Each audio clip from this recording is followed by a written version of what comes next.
hopefully this works. I want to talk about something that comes up for everybody I work with, which is, but I feel bad, right? Like, I've had bad things happen.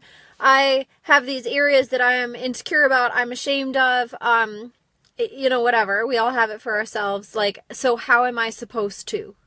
Right? How am I supposed to be a coach when, and how am I supposed to help people with confidence when I feel insecure? How am I supposed to help people with healthy eating when I've had disordered eating in the past? How am I supposed to help people improve their relationships when some of my relationships are off? How am I supposed to help people, you know, whatever it is? Or we do something different, which is, how's anybody gonna believe me because I'm too old? Or how's anybody going to believe me because I'm new to this, discounting the decades of career you had before, right? Like, we do this to ourselves. And so we hold this sense of shame around our biggest gifts, potentially. And we like lock them up, right? We lock up the ability to have to discourse on these massive gifts because we feel ashamed of them. But think about, this came to mind because I was just eating gummy bears. Like, please don't tell my partner. But I was just eating some gummy bears, and one of them was pink grapefruit flavored, which, by the way, is an awesome flavor for a gummy bear. They should have thought of that a long time ago. Whoever they is that makes gummy bears. But I'm tasting this gummy bear and I go, wow, it's the sourness of the grapefruit that makes it so sweet. And I thought, that does not make sense. That sentence does not make sense. That thought does not make sense. How can something sour make it sweet? And then I thought, oh shoot, this is it. This is it. It's the bitterness that makes life sweet.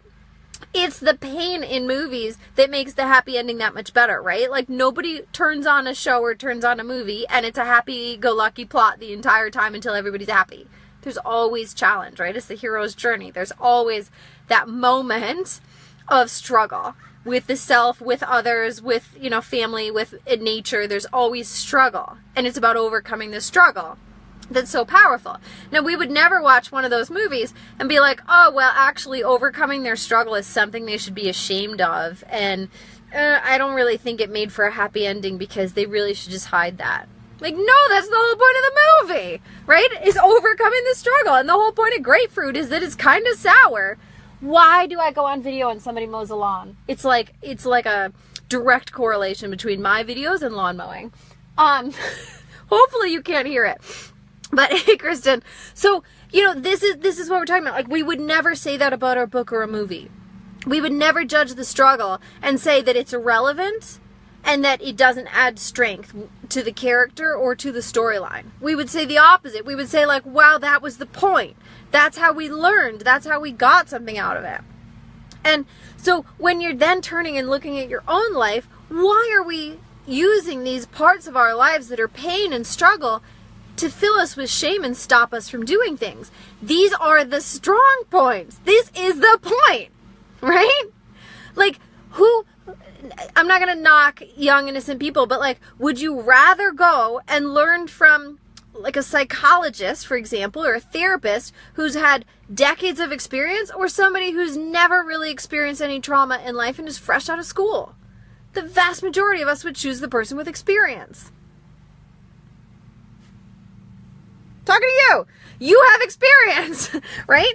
So when you think about the things that you're using as excuses, like, are they actually your strong points and you just need to flip it around? And let me give you an example. One of my clients just emailed me. She said, I'm really embarrassed about my age. I've never been embarrassed about my age before, but now there's these young people, you know, that doing all this stuff and I'm embarrassed about my age. Okay, on one hand, you can be like, wow, I'm too old for this. On the other hand, you can be like, hey, guess who has more experience than anybody else here? Me. So now we're in a selling point, right? Or you could say, would you, you know, maybe you coach on confidence, or maybe you help people with love or something like that. Like, whatever it is that you do, are you going to be ashamed of the struggles you've had with that? Or are you going to say, hey, I know what I'm talking about. I've been there. I've done that. Right? Then you sign up. Then people join you because you know what you're talking about. Think about the people you like. Think about the people you respect. They're people who talk about pain and struggle. That's how you trust them, because they've been there. So I'm trying to think of a non example related to my world, and I had one, of course, right before I got on the video. But then I had all those gummy bears, so now my brain's all over the place. But yeah, so I just want you to think about where you're really keeping shame in your life. Because most of us, the big topic that we can help people with, the big topic that we're meant to discourse on in nuanced ways, in massive, big ways that are, really out there, like, that's the topic that we also have shame on. It's the same thing. Like, I can sit here and talk about being you and being enough because I spend a lot of time in my life feeling not enough and feeling like I didn't know who I was, right? Like, how can I talk about being you? Well, I have to understand what that means. Well, guess what? That means I've spent a lot of time thinking I was somebody else, or not knowing who I was, or not knowing what my boundaries were, or not even knowing what I want. Last night for dinner, my partner says, you want to, you choose where we eat. I said, well, you want to eat inside or outside? Because you choose. And I was like, I can't, right? Like, that's how I know about making decisions, having boundaries, knowing yourself, knowing what brings you pleasure, being in touch with your intuition, people pleasing, boundaries. Like, I know that stuff because I'm living that stuff. I'm living it in a way that I'm intellectualizing and able to teach on it, but I'm still living it. It still hurts me just like it hurts you, right? But like, that's why I know what I'm talking about. And so if there's something in your life that you're holding back on and you think like, oh, I shouldn't tell anybody this, like, that's probably the exact thing that you should go tell people. Exactly. They don't need to know all the details, right?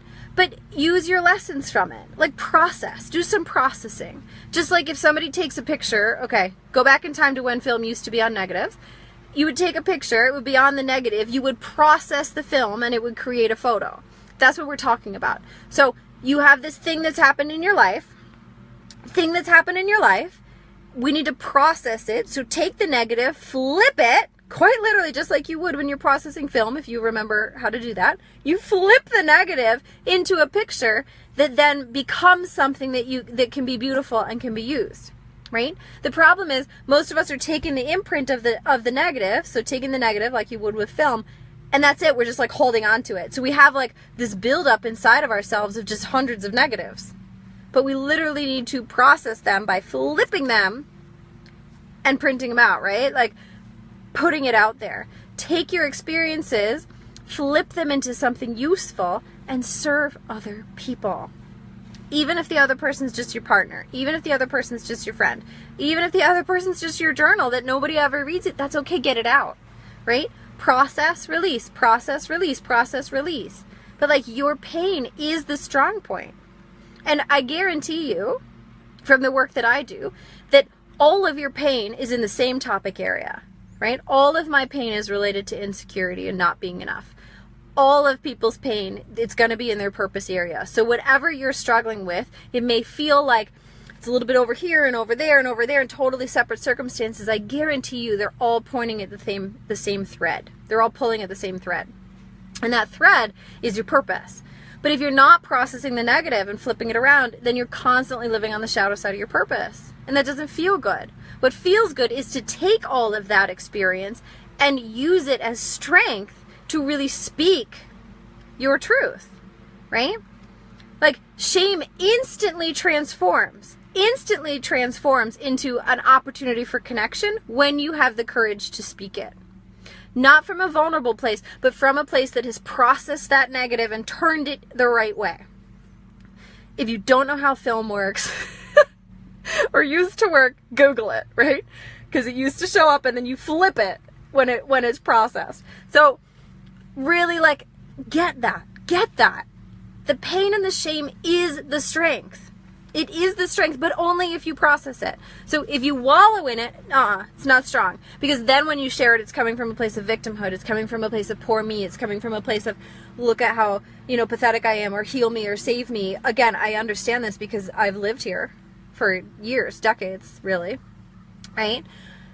But if we process, we self-process, and we learn tools not to grasp at other people to heal us, and we learn how to fill ourselves up, then when we process shame, when we process upset, when we process fear, anger, all of that, then we can transform it into something that gives us the ability to connect with people and gives us the ability to go deeper and to experience the opposite emotions: joy, courage, love, compassion, connection, right?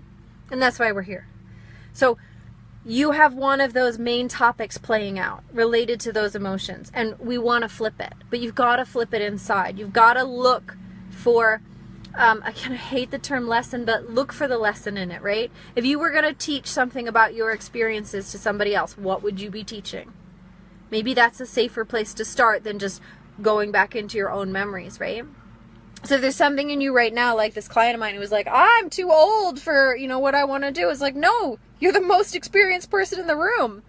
Same issue, right? One's fear, one's strength. That's what we're looking at.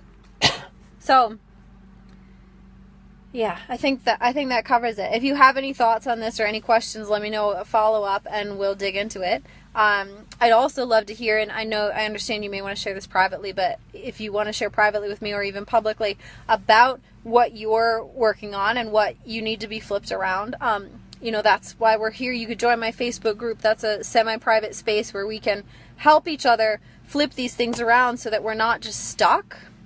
We're not just stuck seeing from our own perspective, because it's so easy to see it in somebody else, right? It's so easy to see that somebody else's deep emotion is actually beautiful empathy, right? Or their overthinking actually means that they're ultra sensitive to someone else. Like, all of these traits that drive us insane have the flip side that's a strength. And we have to find the strength, and then we can live there. We got to find it first. Okay, hope that was helpful. I'd love to hear from you. And if you want to join my Facebook group, I think it's on my business page. It links there. It's called The Free and the Brave. And you have to answer some questions to get in so that we have a little bit of quality control. It's not just weirdos. And I will talk to you soon. Mwah!